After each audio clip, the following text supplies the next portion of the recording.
Hello my dear students. तो मैं सुजीत वर्मा एक बार फिर से आप सभी का वेलकम करता हूं वर्मा क्लासेस के यूट्यूब चैनल में, जहां हो रही है क्लास 11 केमिस्ट्री बेसिक कॉन्सेप्ट्स की पढ़ाई।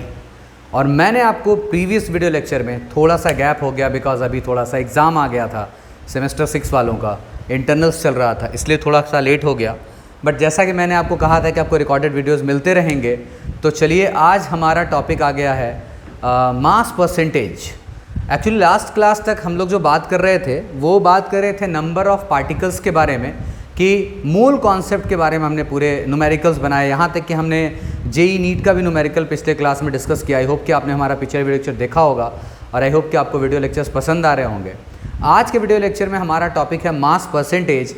और मास परसेंटेज बहुत ही इंपॉर्टेंट है क्योंकि मास परसेंटेज से ही हम लोग सीखने वाले हैं empirical formula and molecular formula. तो चलिए स्टार्ट करते हैं। मास परसेंटेज, हमारे टॉपिक का नाम क्या है? Mass percentage. अब सबसे पहले मैं उन बच्चों के साथ भी डील करना चाहता हूं जो थोड़े कमज़ोर होते हैं 10th क्लास तक, जिन्होंने उतनी ध्यान नहीं दिया पढ़ाई पे। उनके लिए भी मैं हर एक छोटी छोटी बातों को डिस्कस करता हूं कि परसेंटेज का मतलब क्या होता है, परसेंटेज अगर किसी का भी निकालना है तो वो कैसे निकाला जाता है। अब ये परसेंटेज है मास का, तो डेफिनेटली हम यहाँ मास के परसेंटेज के बारे में बात करेंगे। किसी कंपाउंड के अंदर किसी पर्टिकुलर एलिमेंट का कितना परसेंट प्रेजेंट है ये हमें मालूम करना है। जैसे कि आप ये समझें कि वाटर के अंदर हाइड्रोजन का जो मास है वो कितना परसेंट है, हाइड्रोजन का मास कितना परसेंट है पूरे वाटर के मास का। ऐसे तो आपको मालूम होगा कि हाइड्रोजन और ऑक्सीजन 1:8 के रेशियो में मास के हिसाब से जब तक कंबाइन नहीं होंगे तब तक वाटर नहीं बनेगा।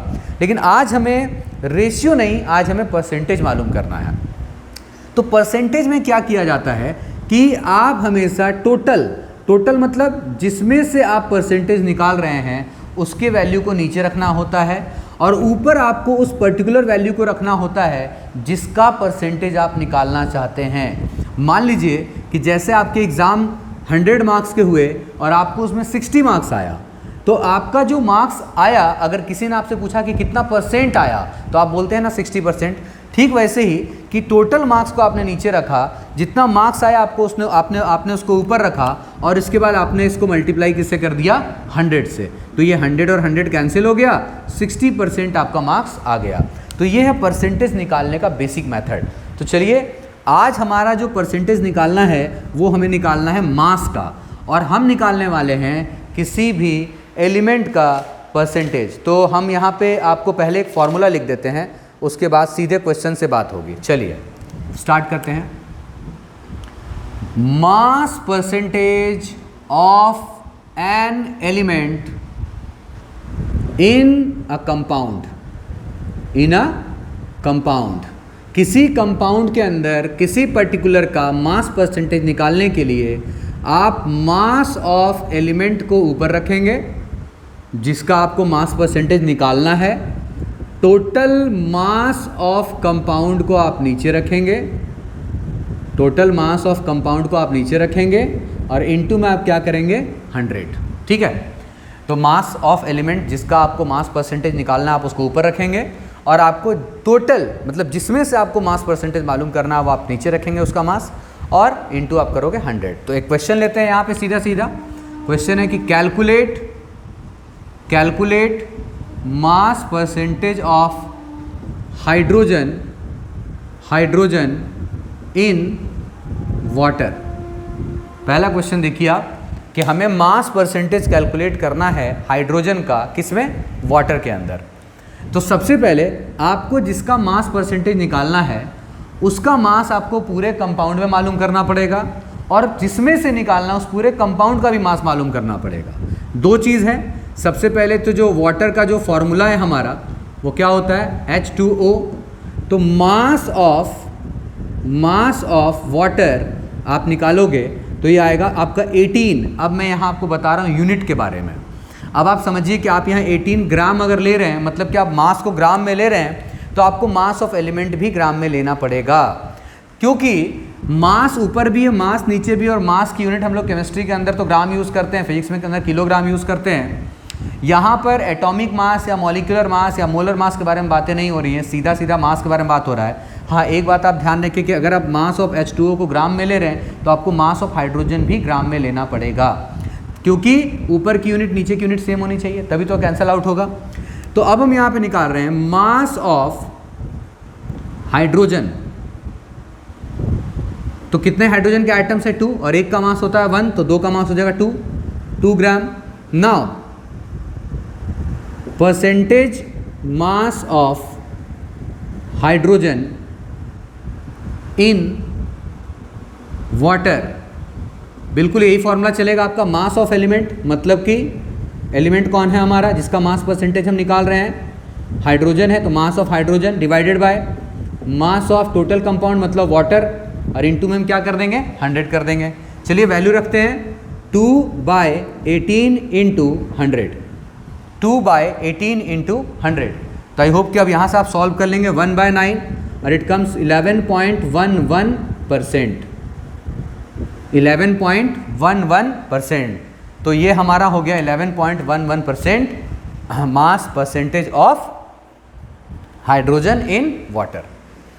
बहुत ही सिंपल टॉपिक है, इसमें कुछ खास करना नहीं है। टोटल का मास नीचे रखना है, जिस एलिमेंट का मास परसेंटेज निकालना वो ऊपर रहेगा, और इनटू में हम सीधा क्या कर देंगे 100 कर देंगे। चलते हैं दूसरे क्वेश्चन की तरफ। आप इसका स्क्रीनशॉट लें और खुद से वीडियो पॉज करके ज़रूर सॉल्व करें, ज़रूर सॉल्व करें। चलें अगले क्वेश्चन की तरफ। आज हमें बहुत ही इंपॉर्टेंट चीज़ पढ़ना है, मास परसेंटेज का उसमें बहुत ही इंपॉर्टेंट रोल है। चलिए अगला क्वेश्चन हमारा, calculate mass percentage of sodium in sodium sulphate Na2SO4।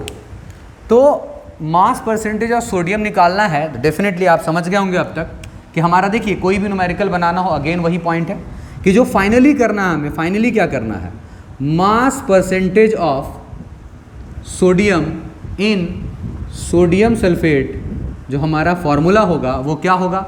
आप ऊपर रखोगे मास ऑफ सोडियम, ऊपर क्या रखोगे आप, मास ऑफ सोडियम बाय, नीचे क्या रखोगे पूरे कंपाउंड को, मास ऑफ सोडियम सल्फेट, और इनटू क्या करोगे 100। तो ये दोनों ही चीज़ें आपको निकालनी पड़ेंगी, है ना, ये दोनों ही चीज़ आपको कैलकुलेट करनी पड़ेंगी। चलिए निकालते हैं, सॉल्यूशन स्टार्ट करते हैं। पहले मास ऑफ Na2SO4, सोडियम का 23 इंटू 2, सल्फर का 32, ऑक्सीजन 16 इंटू 4 ग्राम में लिए। यूनिट नहीं भी लेंगे कोई दिक्कत नहीं, क्योंकि यूनिट कट जाएगा इसमें। तो हो जा रहा 46 + 32 + 64 ग्राम। सॉल्व कीजिए, ऐड कीजिए, 6 + 2 8, 12 हो गया, 12 हो गया, 1 5 3 8 8 और 6 14, 142 ग्राम। ये आ गया हमारा मास ऑफ सोडियम सल्फेट। अब हम यहाँ पे मास ऑफ सोडियम निकालेंगे, तो यहाँ सोडियम के 2 एटम्स हैं, तो ये हो जाएगा 2 × 23, जो कि आ रहा है 46 ग्राम। तो सोडियम का भी मास हमने निकाल लिया इस कंपाउंड के अंदर, और Na2SO4 का भी हमने मास निकाल लिया। अब हम दोनों का वैल्यू को बिठा देते हैं, 46/142 इंटू 100, कैंसिल कीजिए, 2 से 23 7 1, और कटेगा क्या, नहीं कटेगा, नहीं कटेगा। अब आप डिवाइड कर लें, अब आप डिवाइड कर लें।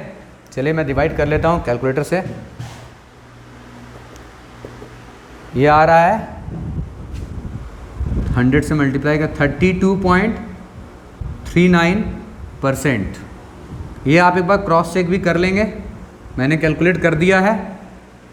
आई होप कि आपको मास परसेंटेज निकालना आ गया होगा। बहुत ही सिंपल टॉपिक है, आप इसको प्रैक्टिस कीजिए। और मास परसेंटेज से रिलेटेड क्या पढ़ना है हमें, अब चलते हैं उसके तरफ जल्दी से। चलिए आज के क्लास में हम लोग बहुत जल्द, हम लोग अगले दिन हमारा जो CBSE के इस बार का जो सिलेबस है वो हमें, इसके बाद एक और टॉपिक पढ़ना है आज के टॉपिक के बाद, स्टोइशियोमेट्री, रेशियो एंड कैलकुलेशंस, जो कि एंट्रेंस एग्जाम के लिए भी बहुत ज़्यादा इंपॉर्टेंस रखता है, JEE और नीट के लिए। उसको तो मैं आपको बहुत डिटेल में 3-4 कम से कम 2-3 वीडियो में आपको प्रोवाइड करूँगा उसके न्यूमेरिकल्स के। तो चलिए आई होप कि आपने बना लिया होगा, बना लिया ना। भैया मास ऑफ Na लिखा हुआ था, स्क्रीनशॉट ले लो, ले लो स्क्रीनशॉट ले लो। हमेशा वीडियो को पॉज करो, खुद से सॉल्व करो। इसमें सल्फ़र का भी मास परसेंटेज आपसे पूछा जा सकता था, इसमें ऑक्सीजन का भी मास परसेंटेज आपसे पूछा जा सकता था। सबके लिए मेथड सेम होगा। घर पे सल्फ़र और ऑक्सीजन का भी मास परसेंटेज निकाल के आप ट्राई करें, ठीक है। चलिए चलते हैं अगले टॉपिक की तरफ। हमारा टॉपिक है आज का एम्पिरिकल फार्मूला। क्या है? Empirical formula. ये एम्पिरिकल फार्मूला क्या होता है? देखिए मैं आपको यहीं पे दोनों डिफरेंसेस बताने वाला हूँ, एक एम्पिरिकल फार्मूला और एक क्या, मॉलिक्यूलर फार्मूला। एक एम्पिरिकल फार्मूला और एक क्या, मॉलिक्यूलर फार्मूला। एम्पिरिकल फार्मूला का और मॉलिक्यूलर फार्मूला का डेफिनेशन बताने से पहले मैं आपको यहाँ पे उन दोनों के लिए एग्जाम्पल बताता हूँ। जैसे आप ग्लूकोज को जानते हैं, किसको? ग्लूकोज। फार्मूला होता है C6H12O6। ये ग्लूकोज का मॉलिक्यूलर फार्मूला है। और CH2O ये ग्लूकोज का एम्पिरिकल फार्मूला है। एम्पिरिकल फार्मूला से हमें ये मालूम हो रहा है कि कार्बन, हाइड्रोजन और ऑक्सीजन के नंबर ऑफ एटम्स का रेशियो 1:2:1 है। मतलब ये कि एम्पिरिकल फार्मूला से आप किसी कंपाउंड में प्रेजेंट जो एलिमेंट्स होते हैं उनके एटम्स का होल नंबर रेशियो जान सकते हैं। आप ये नहीं जान सकते कि उसके अंदर एग्जैक्टली उस एलिमेंट के कितने एटम्स हैं। आपको एम्पिरिकल फार्मूला से एलिमेंट्स के एटम्स का सिर्फ रेशियो पता चलेगा, वो भी होल नंबर में, ठीक है। जैसे आप देखिए कार्बन के 6 एटम्स हैं, यहाँ कार्बन का रेशियो 1 दिख रहा है। मतलब अगर मैं यहाँ से 6, 12 और 6 में से 6 कॉमन ले लूँ, 6 कॉमन ले लूँ तो ये बन जाएगा 1, ये बन जाएगा 2, ये बन जाएगा 1। वही मैंने लिखा है यहाँ पे। तो इसका मतलब एम्पिरिकल फार्मूला जो होता है वो किसी भी कंपाउंड के अंदर प्रेजेंट एलिमेंट्स के नंबर ऑफ एटम्स का रेशियो बताता है। वहीं दूसरी तरफ किसी भी कंपाउंड का मॉलिक्यूलर फार्मूला उसमें प्रेजेंट किसी भी एलिमेंट के एग्जैक्ट नंबर ऑफ एटम्स हमें बताता है। मतलब ये है कि यहाँ पर आप देखिए कि रेशियो 1:2:1 का है। इससे एग्जैक्ट नंबर ऑफ एटम्स तो नहीं पता चल रहा है कि कार्बन के एग्जैक्टली कितने एटम्स हैं। हो सकता है कार्बन के 2 एटम हो, 4 एटम हो, 5 एटम हो, लेकिन रेशियो ये है इनका कि अगर कार्बन का 1 एटम है तो हाइड्रोजन का 2 एटम है, ऑक्सीजन का 1 एटम है। इस टाइप का रेशियो है। तो ये रेशियो बता रहा है। इट मीन्स कि हम कह सकते हैं कि it gives the ratio of या होल नंबर रेशियो ऑफ, ऐसा लिखो, whole number ratio of atoms present in a molecule. या फिर आप कई बार यहाँ पर कंपाउंड भी लिखा हुआ देखेंगे। It gives the whole number ratio of atoms present in a molecule. तो और ये मॉलिक्यूलर फॉर्मूला क्या बताता है? It gives exact number of atoms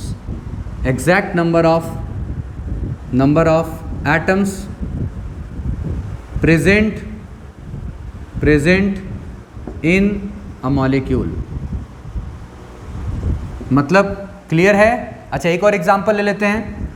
जैसे हाइड्रोजन पर ऑक्साइड। तो हाइड्रोजन पर ऑक्साइड का जो मॉलिक्यूलर फार्मूला होता है वो H2O2 होता है। ये है हाइड्रोजन पर ऑक्साइड का मॉलिक्यूलर फार्मूला। और हाइड्रोजन पर ऑक्साइड का जो एम्पिरिकल फार्मूला होगा, आप खुद ही सोचें वो क्या होगा? HO होगा।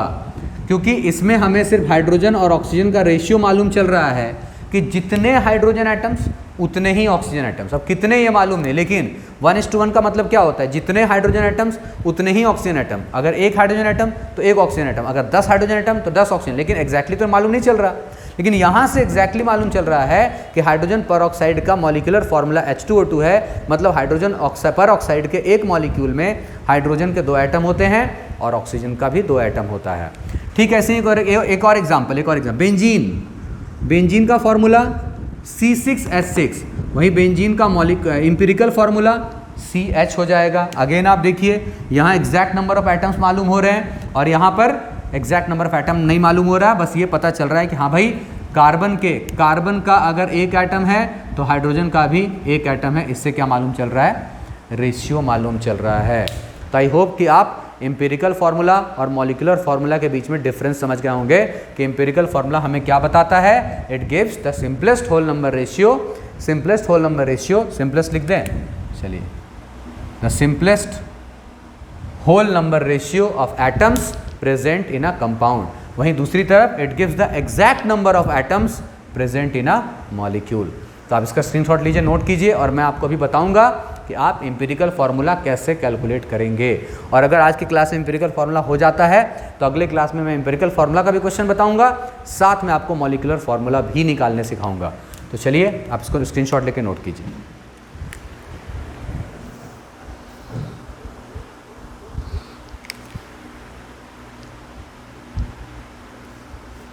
कर लिया ना? तो चलते हैं हम लोग, किससे क्वेश्चन ले लें, पहले एनसीईआरटी से ले लें।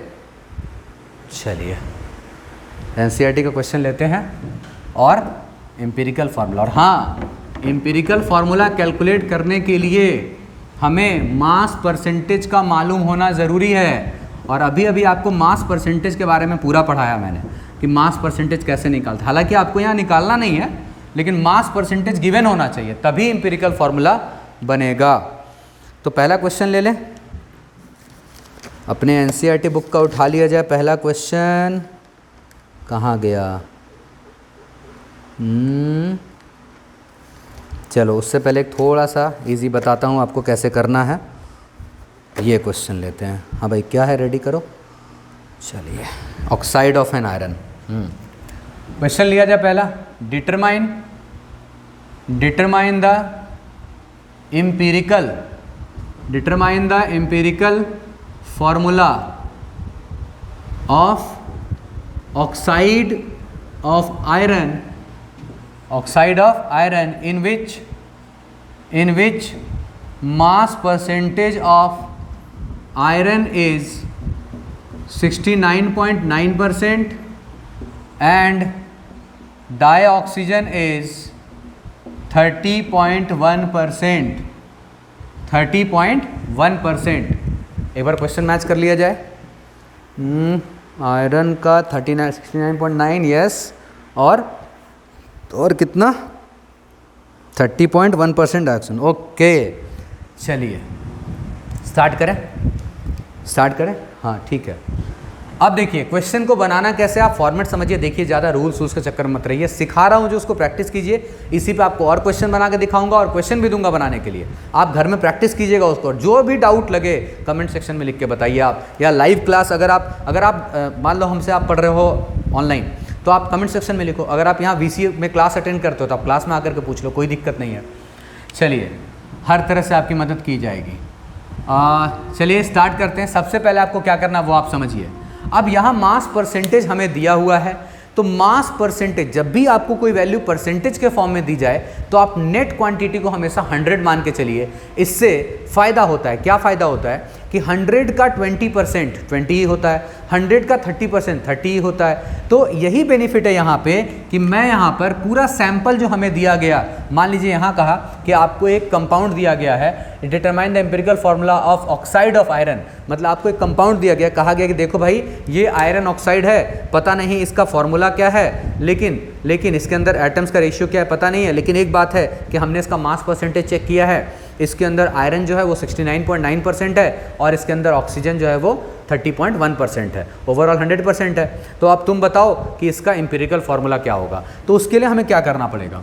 सबसे पहला काम, आप देखिए डाटा कैसे बनाते हैं। सबसे पहला काम मैं यहाँ लिख रहा हूँ एलिमेंट्स, कौन कौन से एलिमेंट्स हैं, आयरन और ऑक्सीजन लिखा। इसके बाद आप पहले, हाँ इससे पहले एक और काम करो आप, मैंने जो आपको बताया अभी, लेट मास, जो हमें सैंपल दिया गया, मास ऑफ सैंपल को आप क्या मान लो 100। अब आप कह रहे हो सर मास है तो सर 100 क्यों मान रहे हो, 100 ग्राम मानो, 100 यू मानो। अभी मैंने आपको थोड़ी देर पहले बताया कि जब कहीं पर रेशियो की बात होती है, परसेंटेज की बात होती है, तो भाई वहाँ यूनिट लेने का कोई मतलब नहीं होता अगर दोनों ही चीज़ें सेम क्वांटिटी हो, ऊपर भी मास नीचे भी मास, ठीक है। तो भाई मास है तो दोनों को सेम यूनिट होगा, तभी वो कट करके परसेंटेज में आंसर आएगा, ठीक है। तो आप 100 ग्राम भी ले लोगे तो भी कोई दिक्कत नहीं, 100 ले लोगे तो भी कोई दिक्कत नहीं है। तो एलिमेंट है अपना आयरन और ऑक्सीजन। नाउ अब जो मास है वो कितना है, जो गिवन मास है, गिवन मास जो है वो है आयरन का 69.9%। तो हमने सैंपल का मास कितना माना 100, तो 100 का 69.9% वही होगा, 69.9 ही होगा, ठीक है 69.9 होगा, क्योंकि मैंने आपको बताया कि 100 का 2% 2 होता है, 100 का 15% 15 होता है, 100 का 30.07% 30.07 ही होता है। यही तो फायदा है 100 देने का। नाउ ऑक्सीजन का 30.1% है, तो वो कितना होगा 30.1 होगा। ऐसे ही आपको करना है। सबसे पहले आपको एलिमेंट का नाम लिखना है, फिर आपको उसका मास लिखना। मास रेडी हो गया, अब आप इसका एटॉमिक मास लिखो। एटॉमिक मास, आयरन का एटॉमिक मास 56, 1 से लेके 30 तक के एलिमेंट्स का एटॉमिक मास, एटॉमिक नंबर अच्छे से आप लर्न करें। ऑक्सीजन का एटॉमिक मास 16। फिर मत पूछिए कि सर यू क्यों नहीं लगाया सर आपने, फिर बता रहा हूँ ये भी मास है, ये भी मास है, ठीक है। तो अगर मैं यहाँ ग्राम लगाता हूँ तो यहाँ भी मैं ग्राम लगाऊंगा, यहाँ मैं यू लगाता हूँ मैं यहाँ भी लगाऊंगा। तो अभी रेशियो में बातें होने वाली है, क्योंकि मैं इंपेरिकल फॉर्मूला निकालने जा रहा हूँ, कोई एग्जैक्ट वैल्यू मालूम नहीं होगी, रेशियो मालूम होगा, और रेशियो में यूनिट लिखने की जरूरत नहीं होती है, ठीक है। तो मास रेडी हो गया, एटॉमिक मास रेडी हो गया। मास कैसे निकाला, सैंपल का मास हमने 100 माना तभी हम ये लिख पाए हैं, और मास तो ये गिवन परसेंटेज से हमने बनाया। जब तक मास परसेंटेज नहीं होगा तब तक ये नहीं बता पाएंगे हम।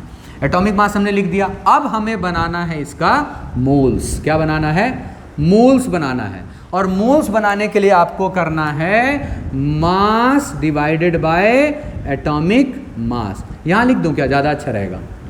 मोल्स बनाने के लिए करना है, मोल्स बनाने के लिए करना है mass divided by atomic mass. आप सोचेंगे सर पहले तो मोलर मास पढ़ाया, ग्राम एटॉमिक मास पढ़ाया, ग्राम मॉलिक्यूलर मास पढ़ाया, आज आप एटॉमिक मास बोल रहे हो। भाई मेरे, अगर मैं इसे ग्राम में लूँगा तो ग्राम एटॉमिक मास हो जाएगा, और ये भी ग्राम में रहेगा तो फिर कट जाएगा, इसलिए यहाँ पे यूनिट का कोई टेंशन नहीं है। तो मैं यहाँ पे डिवाइड कर रहा हूँ, थोड़ा मेहनत करेंगे। 69.9 डिवाइडेड बाय 56 और यहाँ 30.1 डिवाइडेड बाय 16। अब ये दोनों आपको डिवाइड करना है। चलिए मैं डिवाइड कर लेता हूँ कैलकुलेटर से, आप लेकिन आप अपने पास ना पेन पेपर पे सॉल्व किया करें कि डिवाइड करें, क्योंकि देखिए एग्जाम आपका होने वाला है, आपको मैं असिस्टेंस दे रहा हूँ, ये सब प्रैक्टिस आपको करना पड़ेगा। मैं समय समय पर आपको कैंसिल आउट करके भी दिखाऊंगा। चलिए मैं डिवाइड करता हूँ। 69.9 कहाँ गया कैलकुलेटर भाई, हाँ 69.9 डिवाइडेड बाई 56, ये आ रहा हमारा 1.25। ये भी कर लेते हैं 30.1 डिवाइडेड बाय 16, ओके 1.88। ये हमने डिवाइड कर लिया, और क्या निकाल लिया हमने, मोल्स निकाल लिया। अब हमें बनाना है सिंपल रेशियो। अब हमें क्या बनाना है, सिंपल रेशियो, क्योंकि एम्पिरिकल फॉर्मूला से मालूम होता है एलिमेंट्स में प्रेजेंट, कंपाउंड में प्रेजेंट एलिमेंट्स का सिंपल होल नंबर रेशियो। तो आप समझिए स्टेप वाइज कि पहले क्या किया, एलिमेंट लिखा, उसके मास परसेंटेज से हमने मास बनाया, एटॉमिक मास लिखा, फिर हम मोल्स निकाल रहे हैं। मोल्स निकालने के लिए क्या करना होगा, mass by atomic mass. Practice कीजिएगा 2-3 बार, एकदम ईजी है। सिंपल रेशियो अब आप कैसे बनाओगे, तो सिंपल रेशियो बनाने का ये तरीका है कि इन दोनों में से जो भी वैल्यू छोटी है, जो भी वैल्यू स्मॉल है, उससे आप दोनों को डिवाइड कर दें। तो स्मॉल वैल्यू कौन है, स्मॉल वैल्यू है 1.25। तो आप पहले वाले वैल्यू को भी 1.25 से डिवाइड करें और दूसरे वाले को भी 1.25 से ही डिवाइड करें, और रिजल्ट आ रहा है 1 और 1.5। ये हमारा रेशियो बन चुका है कि आयरन और ऑक्सीजन कंपाउंड के अंदर, आयरन और ऑक्सीजन कंपाउंड के अंदर 1:1.5 के रेशियो में प्रेजेंट है। यही तरीका है रेशियो बनाने का। फिर से आप स्टेप वाइज देख लीजिए, मास परसेंटेज के बिना क्वेश्चन नहीं बन पाएगा, मास परसेंटेज चाहिए ही चाहिए। मास परसेंटेज से हमने मास लिखा, एटॉमिक मास लिखने के बाद हमने मोल्स बनाया, मोल्स बनाने के बाद हमने सिंपल रेशियो बनाया। सिंपल रेशियो बनाने के लिए हमेशा आप डिवाइड करेंगे स्मॉलेस्ट जो होगा उससे। तो यहाँ स्मॉलेस्ट कौन था, यहाँ स्मॉलेस्ट 1.25 था, तो स्मॉलेस्ट नंबर से हमने दोनों को डिवाइड कर दिया, रिजल्ट आया 1:1.5। लेकिन अभी भी एक दिक्कत है। दिक्कत ये है कि रेशियो तो हमें मालूम हो गया कि इस कंपाउंड के अंदर आयरन का अगर 1 एटम है तो ऑक्सीजन का 1.5 एटम, ये रेशियो बन रहा है, एग्जैक्ट नंबर नहीं। दिक्कत ये है कि हमारा डेफिनेशन था सिंपलेस्ट होल नंबर रेशियो और 1.5 होल नंबर नहीं है। ठीक है, अब हमें इसे होल नंबर बनाना पड़ेगा। तो आई होप कि इतना मैथ्स तो आपको आता होगा कि 1.5 को अगर हमें नियरेस्ट होल नंबर में कन्वर्ट करना है तो हम उसको 3 बनाएंगे, क्योंकि 2 तो किसी से मल्टीप्लाई होकर होगा नहीं, 3 बनाएंगे। तो अगर हम इसे 3 बनाने के लिए 2 से मल्टीप्लाई करते हैं तब ये 3 बन जाएगा, लेकिन रेशियो डिस्टर्ब नहीं होना चाहिए जो हमने बनाया है। तो रेशियो को मेंटेन करने के लिए हमें यहाँ भी 2 से मल्टीप्लाई करना पड़ेगा। क्या ये बात क्लियर हो गई? फिर से सुन लीजिए, 1.5 आ रहा था, 1.5 का नियरेस्ट होल नंबर 2 है, 1.5 में क्या मल्टीप्लाई करके 2 आ जाए, ये तो नहीं हो पाएगा। तो 1.5 को 3 बनाने के लिए चले गए, 3 बनाने के लिए 2 मल्टीप्लाई करना पड़ेगा, क्योंकि 1.5 का डबल 3 होता है, 1.5 और 1.5 और तो 3 हो जाएगा। तो इसलिए हमने इसको 2 से मल्टीप्लाई किया। तो इसको तो होल नंबर बनाने के लिए मल्टीप्लाई किया 2 से, लेकिन इसको क्यों मल्टीप्लाई किया? इसलिए ताकि रेशियो बैलेंस रहे, 1:1.5 का रेशियो बना रहे। अगर यहाँ 10 मल्टीप्लाई करेंगे तो यहाँ भी 10 मल्टीप्लाई करेंगे, अगर यहाँ 15 करेंगे तो यहाँ भी 15 करना पड़ेगा, ताकि रेशियो बैलेंस रहे। आई होप कि आपको मेरी बात समझ में आ रही होगी। तो अब हमारा रेडी हो चुका है एम्पिरिकल फॉर्मूला, और हमारा एम्पिरिकल फॉर्मूला है Fe2O3। देखिए Fe2 और ऑक्सीजन कितना, 3 एटम्स। ऑक्सीजन के कितने, 3 एटम्स। तो आई होप कि आपको ये समझ में आ गया होगा एम्पिरिकल फार्मूला। Fe2O3 मैंने कैसे बनाया, आप स्टेप वाइज को देखें।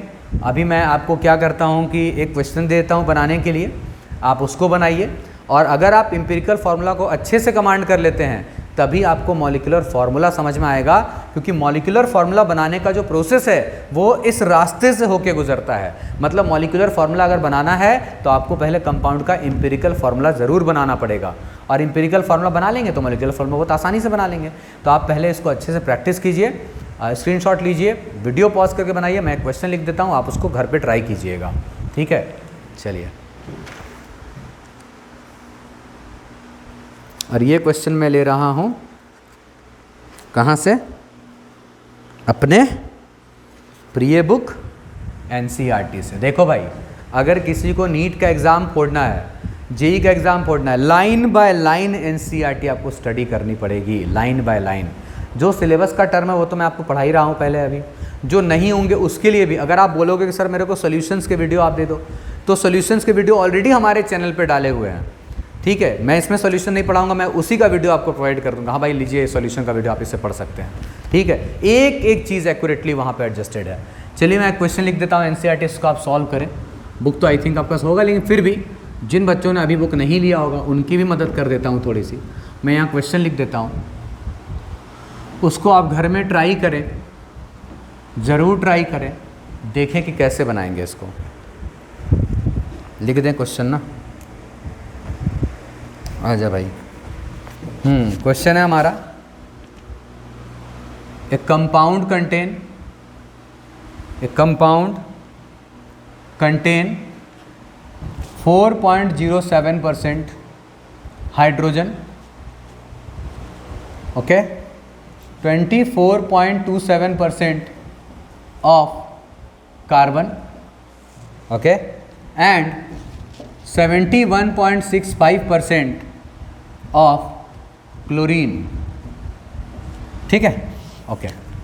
अब आपको क्या करना है, आपको बनाना है इसका calculate its empirical formula. Calculate its empirical formula. देखिए बिल्कुल इसी क्वेश्चन की तरह है, बस यहाँ पर क्या था कि यहाँ पे 2 एलिमेंट था, वहाँ पे 3 एलिमेंट है, हाइड्रोजन है, कार्बन है और क्लोरीन है। आप इसका एम्पिरिकल फार्मूला बनाएं, और अगले वीडियो लेक्चर में जब हम आपको मिलेंगे तो इसी क्वेश्चन के थ्रू मैं आपको ये भी बता दूंगा, और इसके थ्रू मैं आपको मॉलिक्यूलर फार्मूला कैसे कैलकुलेट करना है वो भी मैं आपको बताऊँगा। लेकिन उस वीडियो को समझने के लिए आपको ये वाला वीडियो जो है बहुत अच्छे से समझना पड़ेगा। जस्ट बिकॉज कि देखो, आप अगर आप ठीक से पढ़ाई कर रहे हो तो पूरा असिस्टेंस दिया जाएगा, एक एक चीज़ आपको बताया जाएगा। और मेरे हिसाब से देखो यार, आपको अच्छे से पढ़ाई करनी चाहिए। याद रखो कि जीवन में जो सबसे ज़्यादा महत्वपूर्ण है, सबसे ज़्यादा इम्पॉर्टेंट है, इस एज में आपके लिए पढ़ाई है। लोग कहते हैं पढ़ाई कोई उम्र नहीं होती, लेकिन ऐसा नहीं है। पढ़ने का सही उम्र है, मौज मस्ती करने का भी सही उम्र है। आप इन्जॉयमेंट करो, लेकिन एक लेवल तक करो। आप डिसाइड करो एक्सटेंट कि आपको क्या करना है और क्या नहीं करना है।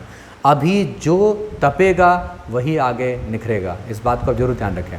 तो आप पढ़ते रहें और बने रहें हमारे चैनल के साथ। वीसी हमेशा आपकी मदद करने को तैयार है। मिलेंगे अगले वीडियो लेक्चर में हम लोग।